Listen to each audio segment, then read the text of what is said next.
یوم نقول لجہنم هل امتلأت وتقول هل من مزید.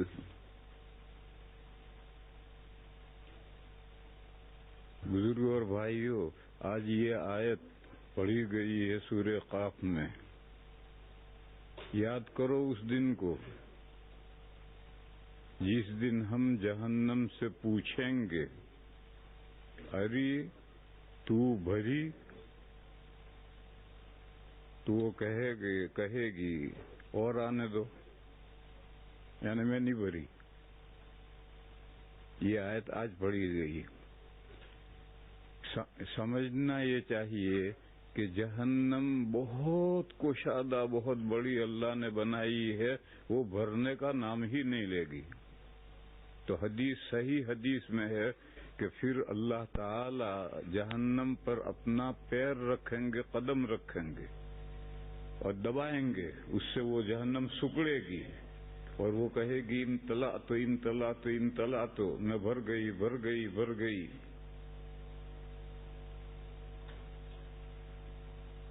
اور جنت چھوٹی بنائی، بوقت ضرورت اس میں ایکسٹینشن ہوگا. حدیث شریف میں یہ واقعہ ہے کہ سب سے آخر میں جو بندہ مومن جہنم سے نکالا جائے گا، وہ مرحلہ وار نہر الحیات میں ڈالا جائے گا، وہاں سے وہ خوبصورت ہو کر نکلے گا.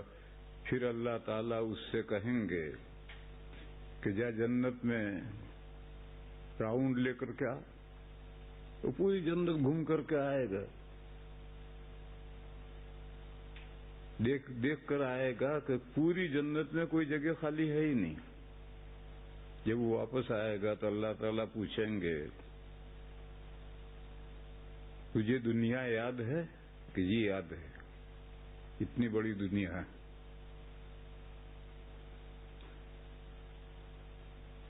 تو اللہ تعالیٰ فرمائیں گے کہ تجھے 10 دنیا کے بقدر جنت الاٹ کی جا رہی ہے، جا 10 دنیا کے بقدر. یہ جتنی بڑی زمین ہے ایسی 10 زمینوں کے بقدر. یہ آخری جنتی ہے جو جہنم میں سے نکالا جائے گا، اس کو اتنی جنت الاٹ کی جائے گی. تو وہ بندہ کہے گا کہ اے رب العالمین، آپ رب العزت ہیں، میں دیکھ کر آیا ہوں پوری جنت آکیوپائڈ، کوئی جگہ کہیں خالی ہے ہی نہیں، اور آپ کہہ رہے ہیں کہ اتنی جنت دی جا رہی. تو حدیث شریف میں ہے کہ اللہ پاک کو ہنسی آئے گی، اور اللہ پاک فرمائیں گے کہ اے میرے بندے، میں رب العزت ہوں، ٹھٹھا مذاق کرنا میرا کام نہیں ہے. تو جا، تیرے حصے کی جنت تیار ہے. وہ پہنچے گا تو اس کے حصے کی 10 دنیا کے بقدر جنت تیار ہے. یہ ایکسٹینشن ہوا تو جنت میں بوقت ضرورت اضافہ ہوگا.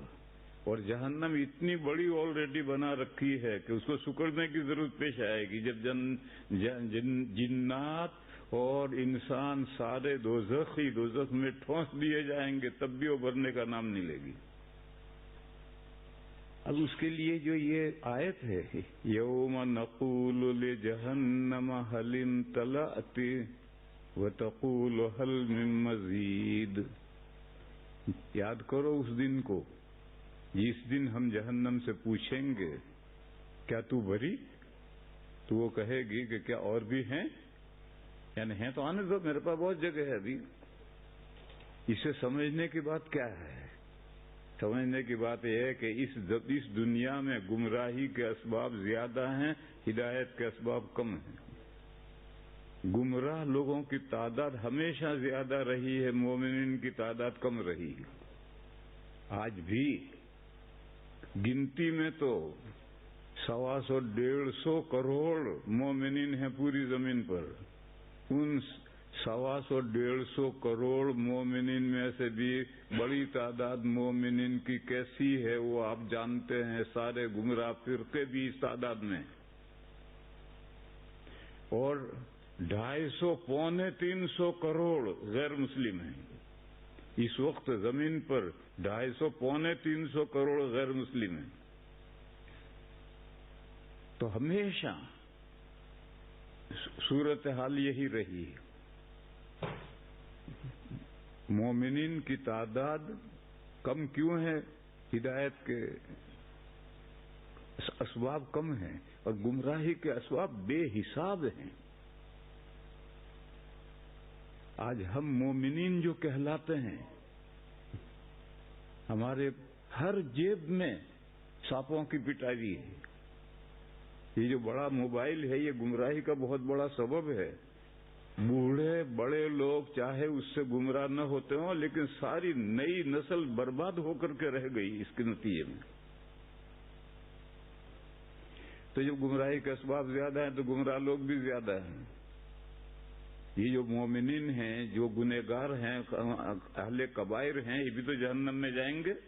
پھر اس کے بعد ان کو نجات ملے گی. جہنم میں تو ان کو بھی جانا پڑ سکتا ہے. تو تعبیر ایسی ہے.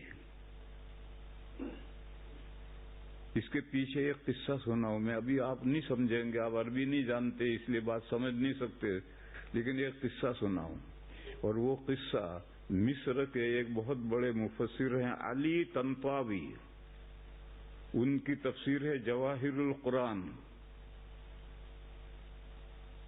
پرانے زمانے میں امام رازی کی تفسیر کبیر تھی. اس کے بارے میں کہا گیا تھا کہ فیہ کل شیء الا التفسیر، اس میں سب چیزیں ہیں، تفسیر نہیں ہے. یہ تو پرانے زمانے کی کتاب تھی. اب موجودہ زمانے کی یہ علی طنطاوی کی جواہر القرآن ہے، فیہ کل شیء الا التفسیر. اس کتاب میں ایک قصہ ہے جو میں بیان کر رہا. اس نے بیان کیا پرانے زمانے میں یورپ میں، اب تو یورپ آدھا اسلامی شہر بن گیا ہے. پہلے یورپ میں کوئی خال خال لوگ آتے تھے. جب یورپ وہاں حکومت کرتا تھا تب وہاں سے خال خال لوگ آتے تھے اور اتنے ذہنی دباؤ میں تھے، پستی میں، احساس کمتری میں تھے کہ اتوار کے دن جمعہ پڑھتے تھے. اب تو اللہ کا فضل ہے، گویا اب اسلامی ملک میں اب کوئی پریشانی نہیں ہے. یہ اس زمانے کا قصہ ہے جب یورپ میں صورتحال یہ تھی. اتوار میں یونیورسٹی کے پروفیسران اکٹھا ہوئے کسی مجلس میں. اس میں جویش بھی تھے پروفیسر، کرسچن بھی تھے اور ایک مسلمان پروفیسر تھا. اس مجلس میں یہ گفتگو چلی کہ بھئی قرآن یہ کہتا ہے کہ میرے مانند کوئی نہیں بنا سکتا، بنا کے لاؤ، سب مل کر کے لاؤ بنا کر. تو ان عیسائی پروفیسروں نے اور یہودی پروفیسروں نے، جو عربک کے پروفیسر تھے، ماہرین عربی کے جاننے والے تھے، یہ جو کسی ملت کو خراب کرنا ہوتا ہے تو اس ملت کی لینگویج پہلے جاننی پڑتی اور جان کر کے پھر اس ملت کو خراب کیا جاتا ہے. تو یہ مستشرقین جو تھے یہ اسلام کو خراب کرنے کے لیے عربی اتنی پڑھتے تھے کہ ہمارے علماء اتنی نہیں پڑھ سکتے، اتنی عربی پڑھتے تھے شاید. اسی طرح جب یہ ایشیا میں حکومت کرتے تھے تو وائسرا یہاں سے اردو پڑھا ہوا بھیجتے تھے اور اتنی شاندار وہ اردو جانتا تھا کہ وہاں کوئی اتنی اردو نہ جانتا ہو، ایسا اردو پڑھا ہوا وائسرا بھیجتے تھے. اس کے بغیر کیسے وہ ملک کا قابو میں رہے گا. ایک دوسرا لطیفہ یاد آیا. ایک وائسرا گیا، بہترین اردو جانتا تھا، اس کو بڑا فخر تھا کہ میں اردو بہت شاندار جانتا ہوں. اس نے انڈیا میں وائسرائے، اس وقت انڈیا نہیں تھا، اس وقت پورا متحدہ ہندوستان تھا. ہندوستان میں اس نے آل انڈیا مشاعرہ بلایا اردو کا، اپنی اردو دانی کا سکہ بٹھانے کے لیے کہ میں تم سے زیادہ اردو جانتا ہوں. تو اپنے اردو دانی کا سکہ بٹھانے کے لیے اس نے آل انڈیا مشاعرہ بلایا. الہ آباد میں ایک اکبر الہ آبادی تھے، وہ بڑے سرکاری عہدے پر تھے، نائب کلیکٹر تھے. اس زمانے میں کلیکٹر کوئی ایشیا کا آدمی نہیں بن سکتا، وہ لندن سے جاتا تھا کلیکٹر. نائب کلیکٹر وہاں کا بن سکتا ہے. یہ گویا آخری درجہ ہے جہاں تک کوئی ایشیا کا آدمی پہنچ سکتا ہے. تو نائب کلیکٹر تھے اور ان کی رگ رگ میں انگریز دشمنی بھری ہوئی تھی. چنانچہ جب آل انڈیا مشاعرے میں دعوت گئی، ان کو بھی دعوت گئی. تو جانا ہی ہے، وائسرائے بلا رہا ہے، مشاعرہ کر رہا، اور رگ رگ رگ میں انگریز دشمنی ہے. تو بھی اپنے نظم کیا کر لے گئے، آج مشاعرے میں گئے. جب ان کا نمبر آیا تو انہوں نے پہلا مصرع حاضرین کی نظر کیا. کیا کہا؟ 7 سمندر کود آئے بندر. ان انگریزوں کو بندر کہتے ہیں. 7 سمندر یعنی اوورسیز، یعنی لندن سے ایک بندر یہاں آ گیا. یہ پہلا مصرع پڑھا انہوں نے، 7 سمندر کود آئے بندر.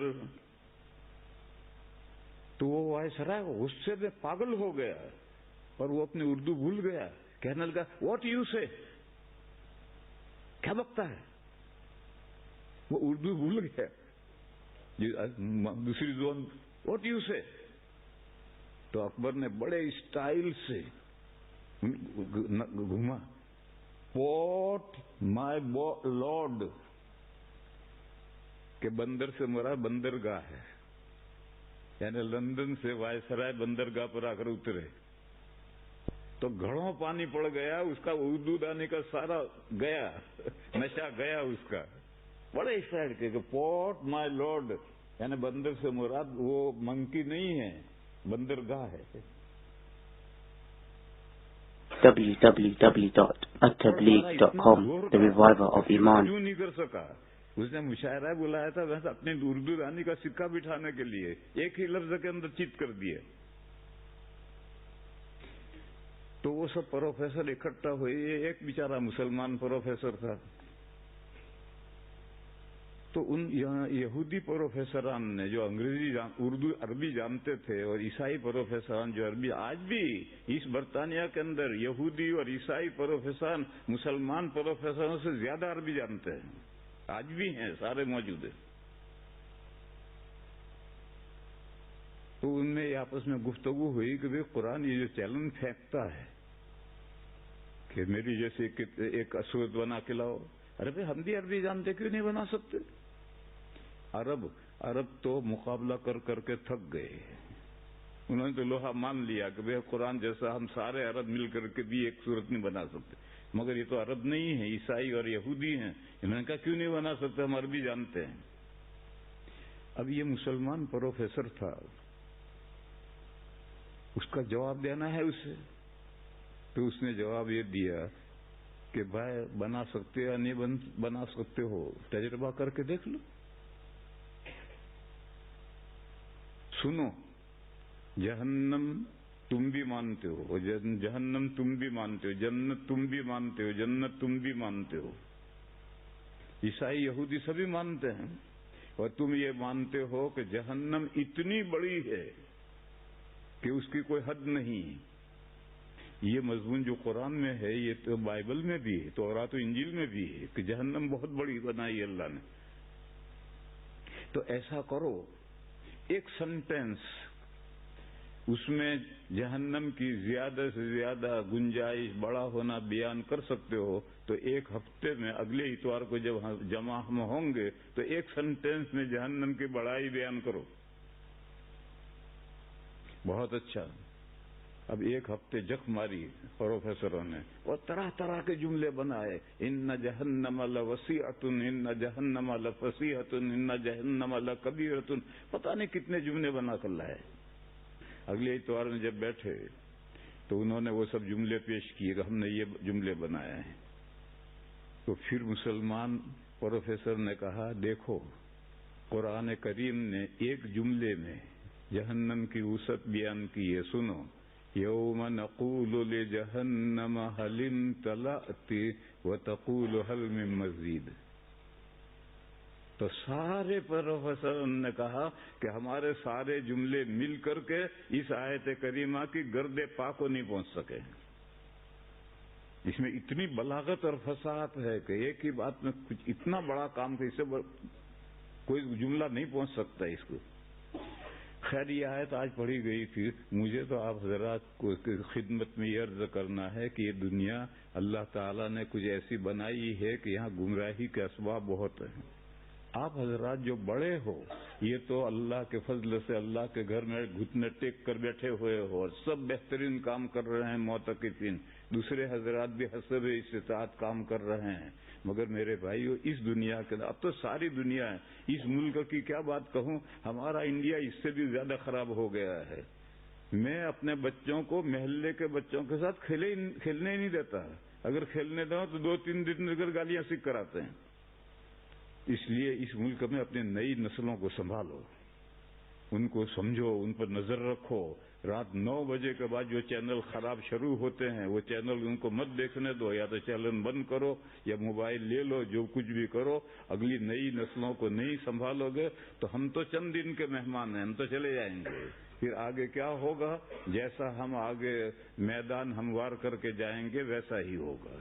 اس لیے اگلی نسلوں کی فکر کرو, اور ساری دنیا میں اگلی نسلوں کی فکر کرنے کی ضرورت ہے. صرف یہیں کا مسئلہ نہیں, ہر جگہ کا مسئلہ ہے. یہ دنیا اللہ نے بنائی ہی ایسی ہے کہ یہاں کا انداز ایسا ہے کہ گمراہی کے اسباب زیادہ پھیلے ہوئے ہیں, ہدایت کے اسباب کم ہیں. وہ جو ہدایت کے کم اسباب ہیں ان اسباب پر اپنے آپ کو بھی ڈالو اور اپنے بچوں کو بھی ڈالو. پہلے اپنے آپ کو ڈالنا ہے. ایک آدمی آیا ہے, مجھے بچے کو حفظ کرانا ہے اور ڈر منڈا ہے. تو میں کہتا ہوں تیرا بچہ کیسے حفظ کرے گا, تیری داڑھی نہیں ہے, تیری بیوی بھی نماز نہیں پڑھتی ہوگی, تیرا بچہ کیسے حفظ کرے گا. تو اگر بچے کو حفظ کرانا ہے تو پہلے اپنے آپ کو اور اپنی بیوی کو کسو اور دینی ماحول بناؤ گھر میں, تو آگے پھر نئی نسل جو بڑی ہو کر کے ہمارے جیسی بنے گی. کہتے ہیں نا وڈ ایوا ٹیٹا, باپ ایوا بیٹا. اگر باپ نماز نہیں پڑھتا, باپ کی داڑھی نہیں ہے تو بیٹے کی داڑھی کہاں سے آئے گی, بات بیٹا کہاں سے نماز پڑھے گا. تو پہلے اپنے آپ کو شریعت پر کسو, لاؤ اور کسو, تو انشاءاللہ امید باندھو کہ ہمارے اولاد بھی اسی راہ پر رہے گی. وآخر دعوانا الحمدللہ.